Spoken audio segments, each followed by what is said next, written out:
Hi guys. आप देख रहे हैं मेरा यूट्यूब चैनल कानून को जाने। मैं हूं वकील महतो। आप लोगों को आज हिंदुओं में जो प्राचीन विधि से विवाह प्रचलित थी उसके बारे में जानकारी दे रहा हूं। हिंदू विवाह अधिनियम 1955 के आने के पूर्व जो प्रथाएं प्रचलित थी, विवाह के प्रकार जो थे उसके बारे में, और थोड़ी सी हिंदू विवाह पद्धति के संबंध में मैं कहना चाहता हूँ कि हिंदुओं में जो विवाह प्रचलित है उसमें पत्नी को अर्धांगिनी और यहाँ तक कि पति की आत्मा भी माना जाता है। रामायण काल में पत्नी को पति की आत्मा कहा जाता था। वहीं महाभारत काल में पत्नी को अर्धांगिनी कहा जाता है। और आज के परिप्रेक्ष्य में भी हिंदुओं में शादी को बहुत ही पवित्र बंधन, बहुत ही पवित्र संस्कार माना गया है। इसके पीछे कारण ये है कि यदि किसी धार्मिक अनुष्ठान का आयोजन किसी हिंदू परिवार में होता है तो उसमें सपत्नीक उस आयोजन को करना होता है। इस वजह से इसे एक संस्कार माना गया है। तो आइए जानते हैं कि हिंदू अधिनियम, विवाह अधिनियम 1955 से पूर्व जो प्राचीन विधि थी विवाह की, उसमें 8 प्रकार से हिंदुओं की शादी होती थी, जिसमें 4 शादियां जो है, 4 प्रकार की शादियां जो हैं वो मैन विवाह की श्रेणी में आते थे, और 4 जो है सो वो अमैन विवाह की श्रेणी में आते थे। फिर भी वो विवाह संस्कार या विवाह माना जाता था। वो हम एक बाय एक विवरण आपके समक्ष रखेंगे, और उसी में है जो पहला विवाह है वो ब्रह्म विवाह है, जिसे हम ब्रह्म मैरिज कहते हैं। ब्रह्म मैरिज जो हिंदुओं में सबसे उत्तम विवाह मानी जाती है। इसमें वर पक्ष ब्रह्मचर्य का पालन करते हुए शिक्षा ग्रहण करते थे, और शादी के उम्र होने पर उनकी शादी होती थी। उसमें लड़की के पिता उस वर को, चूँकि वो काफ़ी शिक्षित होते थे, वेदों के ज्ञाता होते हैं, इसलिए उनकी शादी में अपनी कन्या को दान करते थे उस वर को शादी के जोड़े में, और इसके बदले में वो उनसे कुछ भी प्राप्त नहीं करते थे। यानी ये दान तो ऐसे भी कन्यादान सबसे बड़ा दान माना गया है। तो हिंदुओं में सबसे प्रचलित विवाह पद्धति या जो विवाह है वो ब्रह्म विवाह को माना गया है।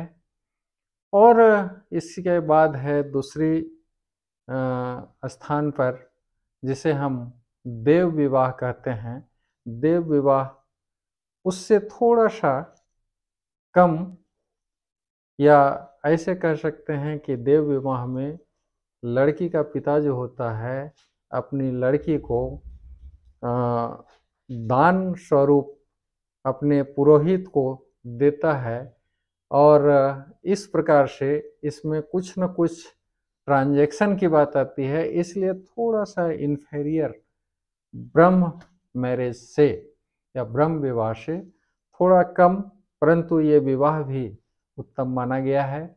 और तीसरे तरह का जो विवाह है वो आर्य विवाह है, और आर्य विवाह को नॉवल मैरिज नहीं माना गया है, इसलिए कि इसमें से फुल्ली ट्रांजैक्शन की बात आती है कि इसमें लड़की को देने के एवज में लड़की का पिता लड़की को दान अगर करता है तो लड़की का पिता वर पक्ष से या वर से 2 गाय या 1 गाय 1 बैल उसके एवज में प्राप्त करता है, इसलिए इसको उतना नॉवल मैरिज नहीं माना गया है। फिर भी ये वैध विवाह हिंदुओं में माना जाता है। और नेक्स्ट चौथा जो मेन विवाह है वो है प्रजापत्य विवाह। प्रजापत्य विवाह में लड़की का पिता वर को ये कहते हुए दान करता था कि जाइए आप लोग धर्माचरण करते हुए अपना जीवन यापन करिए। तो ये प्रजापत्य विवाह जो है वो माने धर्माचरण हेतु जो है सो कन्या के पिता अपनी पुत्री का दान करता था। ये 4 प्रकार के जो विवाह हैं ये चारों हिंदुओं में मैन विवाह हैं। और अब मैं आपको वो 4 अमैन विवाह के संबंध में बताने जा रहा हूँ जो हैं एक गंधर्व विवाह। गंधर्व विवाह में क्या है कि इसमें किसी भी तरह का कोई धार्मिक कृत का आयोजन या मैरिज फंक्शन नहीं होते हैं, बल्कि ये केवल अट्रैक्शन है लड़का और लड़की का, जिसको लव मैरिज कह सकते हैं हम। उस समय के परिप्रेक्ष्य में लव मैरिज और आज के परिप्रेक्ष्य में भी गंधर्व मैरिज को ही लव मैरिज मान सकते हैं। तो ये है कि जब लड़का लड़की का उम्र हो जाता था और वो अपने स्वेच्छा से शादी करते हैं या वैवाहिक संबंध बनाते हैं तो वो गंधर्व विवाह कहलाता है। एक उसी में जो मैन विवाह के श्रेणी में नहीं है और इसके आगे है असुर विवाह। असुर विवाह में स्पष्ट न्यायालय के द्वारा किया गया है चुन्नीलाल वर्सेस सूरजमल में कि इस प्रकार का जो विवाह होता है वो लड़की का पिता लोभवश, लालचवश या धन प्राप्ति हेतु अपनी बेटी को बेच देता है। तो इस प्रकार का जो विवाह होता है उसको हम असुर विवाह कहते हैं। और इससे आगे है राक्षस विवाह, राक्षस मैरिज, जिसमें वर पक्ष कन्या पक्ष के घर में जाकर लड़ाई झगड़ा कर, मार पीट कर, हत्या कर, जैसे भी हो वो अपहरण कर लड़की को ले जाता है और जबरन जो है सो उससे शादी करता है, ये कहते हुए कि चलो मैंने तो तुम्हें जीत लिया है। तो इस विवाह को जो है सो राक्षस विवाह की श्रेणी में रखा गया है। और सबसे निकृष्ट या सबसे अंतिम अमैन विवाह जो है वो है आपका पैशाच विवाह। इसमें जो वर पक्ष होता है वो किसी सुंदर लड़की को देख करके उसे जबरन उठा लेता है या उसके साथ किसी तरह का वैवाहिक संबंध बनाता है या शारीरिक संबंध बनाता है और इस प्रकार उसको वो अपनी पत्नी बना लेता है, तो जिसे हम पैशाच विवाह कहते हैं।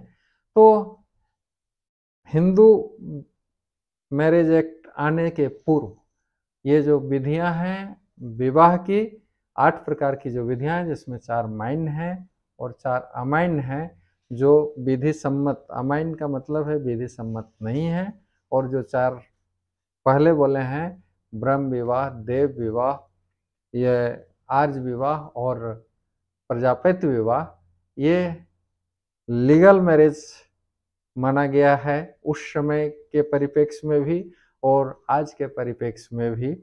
लेकिन इन सब को हिंदू अधिनियम, विवाह अधिनियम आने पर इन सब को समाप्त कर दिया गया है और में हिंदू विवाह अधिनियम 1955 जो आया है उसके अंतर्गत विवाह की अन्य पद्धतियां हैं जो मैं आपको अपने अगले वीडियो में बताऊंगा। तो दोस्तों, आप लोग विवाह के संबंध में प्राचीन हिंदू विधि के द्वारा जो विवाह होते थे इस संबंध में आपको पूरी जानकारी मिल गई होगी, ऐसा मैं समझता हूँ।